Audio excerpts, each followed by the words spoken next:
పులస చేపకున్న డిమాండ్ గురించి ప్రత్యేకంగా చెప్పక్కర్లేదు. ఒక్క చేప దొరికితే చాలు మత్స్యకారుల పంట పండినట్టే, ఇక తిన్నవారి జన్మ ధన్యమైనట్టే. అట్లుంటది పులస చేపతోని. మరి ఈ సీజన్లో పులస వలకి చెక్కక ముందే కాసుల వర్షం కురిపిస్తోంది. అది ఎలానో చూడాలంటే మనం అలా గోదావరి ఒడ్డు దాకా వెళ్లాల్సిందే.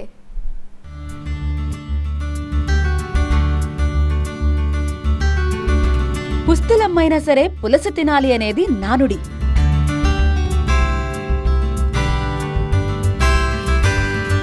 ఉభయ గోదావరి జిల్లాల్లోని నదీ తీరం వెంట ఈ మాట ఇప్పుడు వద్దన్నా వినిపిస్తుంది.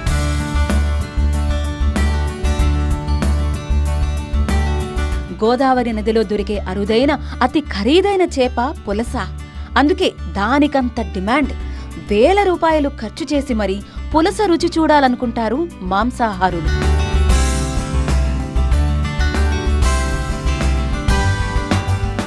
గోదావరి నదిలో మాత్రమే దొరికే ఈ పులస చేప కోసం ఇప్పుడు జనం క్యూ కడుతున్నారు. ఎలా అయినా సరే ఈ సీజన్లో పులస తినాలనుకునే వారి సంఖ్య అధికం కావడంతో వీరి మధ్య పోటీ ఏర్పడింది. ఎవరికి వారు మత్స్యకారులకు పులస వలకు చిక్కక ముందే అడ్వాన్స్ ఇచ్చేస్తున్నారు.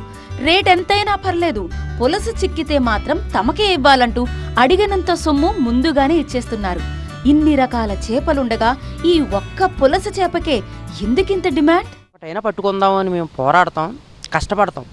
ఆ కష్టానికి ఈ జలం చూసినప్పటికీ ఆకురుతున్నాం, ఆనందం వస్తుంది. కానీ ఆ గంగమ్మ తల్లి పుణ్యమంట పడతాదు, పడపోవచ్చు. మా కష్టం విని ఉండి ఒక్క చేపైనా పడితే ఈ జనం ఎక్కడి లేని జనం అంతా వచ్చి ఇంటికాడ నాకు కావాలని ఎగబడతారు. 20 ఏళ్ళు తీసుకుంటారు, 30 ఏళ్ళకైనా. అంటే ఆ చేపకున్న విధానం, ఆ రుచి దేనికి ఉండదు. కాబట్టి పులస సముద్రంలో ఉండే చేప, కానీ గోదావరి నది ప్రవాహానికి ఎదురీదుతూ దాని రంగు రుచిని మార్చుకోవడంతో దీనికి ఎక్కడా లేని డిమాండ్ పెరిగింది.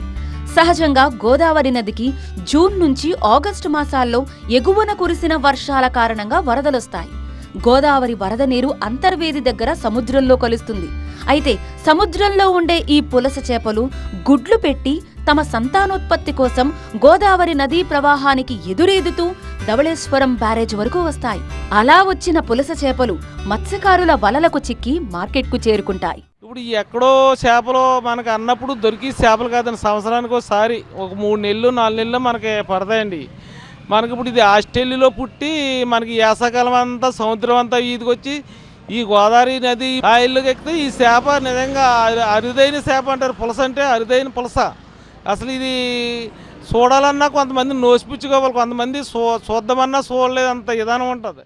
ఇదే చేప గోదావరిలో కాక సముద్రంలో దొరికితే దానిని వలస చేప అంటారు.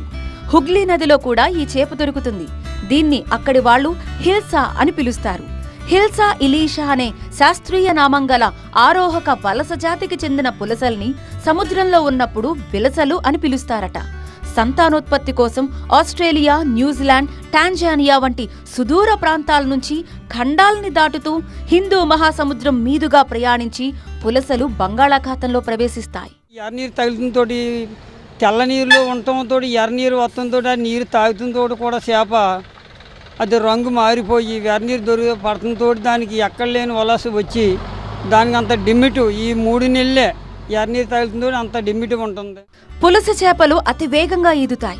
గోదావరి నదిలో వేగంగా ఈదుతూ జూన్, జూలై, ఆగస్టు నెలలో గుడ్లు పెట్టిన తర్వాత అక్టోబర్ కల్లా మళ్లీ సముద్రంలోకి వెళ్లిపోతాయి. ఇవి గోదావరి వరద నీటిలో గుడ్లు పెట్టడానికి వచ్చినప్పుడే వలలకు చిక్కుతాయి. విచిత్రమేంటంటే పులస చేప వలకు చిక్కిన వెంటనే చనిపోతుంది. కానీ చేపల పులుసు మాత్రం 2 రోజులైనా ఎంతో రుచిగా ఉంటుంది.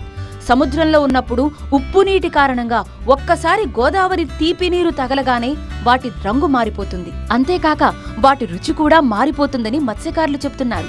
ప్రస్తుతం జులై చివరికి వచ్చాం. ఎగువన కురుస్తున్న వర్షాలకు గోదావరికి వరద ఉధృతి కూడా పెరిగింది. ఇదే కరెక్ట్ సీజన్. పులసలు గోదావరిలోకి ఎదురీదుకుంటూ వస్తాయి.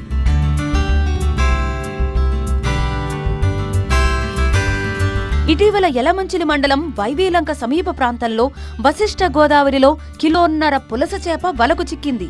దాన్ని 24,000కు ఓ పులస ప్రియుడు కొనుక్కున్నాడు.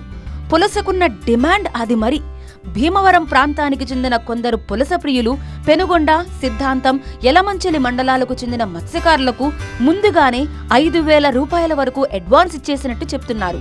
ఉభయ గోదావరి జిల్లాల్లో చించినాడ బ్రిడ్జ్, యలమంచిల మండలం దొడ్డిపట్ల, పెనుగొండ మండలం సిద్ధాంతం బ్రిడ్జ్, ధవళేశ్వరం, బొబ్బర్లంక ప్రాంతాల్లో మత్స్యకారులు వలలు వేసి పులస కోసం తీవ్రంగా ప్రయత్నిస్తున్నారు.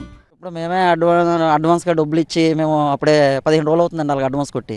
అవునా, ఇప్పటికీ మాకు దొరకలేదంటే ఎంత డిమాండ్ అనేది మీరే ఒకసారి ఆలోచించండి. కానీ వచ్చేలాగా మేము ప్రతి సంవత్సరం పట్టుకుని తీసుకుని వెళ్తూ ఉంటామండి. ఇన్ని మాకు అది ఆనవాయితీ పులస తినడం వల్ల మాకు అదో సంతృప్తి. ఇప్పుడు ఏం దొరకకపోతే మాకు అదోలా ఉంటుంది. ప్రతి ఏటా గోదావరి నదిలో పులస చేపలు ఎక్కువ సంఖ్యలో దొరికేవి. ప్రతి సీజన్లో సుమారు 3 నుంచి 4 టన్నుల పులస చేపలు చిక్కేవి. కానీ ప్రస్తుతం ఆ పరిస్థితి కనిపించటం లేదు. ఇప్పుడు మహా చిక్కితే 100 నుంచి 2 క్వింటాళ్లు మాత్రమే దొరికే అవకాశం ఉంది. దీంతో పులస చేప ధర అమాంతం పెరిగిపోయింది. బంగారం కన్నా పులస చేప ధర అధికంగా పలుకుతుందా అన్నట్టుంది. అందుకే పులస ప్రియుల మధ్య పోటీ ఎక్కువైంది. సీజన్ దాటిందంటే మళ్లీ ఏడాది దాకా ఆగాల్సిందే అని భావిస్తున్న వీరంతా ఎంత ఖర్చైనా పెట్టి పులస దక్కించుకోవాలనుకుంటున్నారు. కనీసం ఒక్క పులసనైనా వండించుకుని తినాలని పులస ప్రియులు ఉవ్విళ్లూరుతున్నారు. మరి ఈ సంవత్సరం ఆ అదృష్టం ఎందరిని వరిస్తుందో చూడాలి.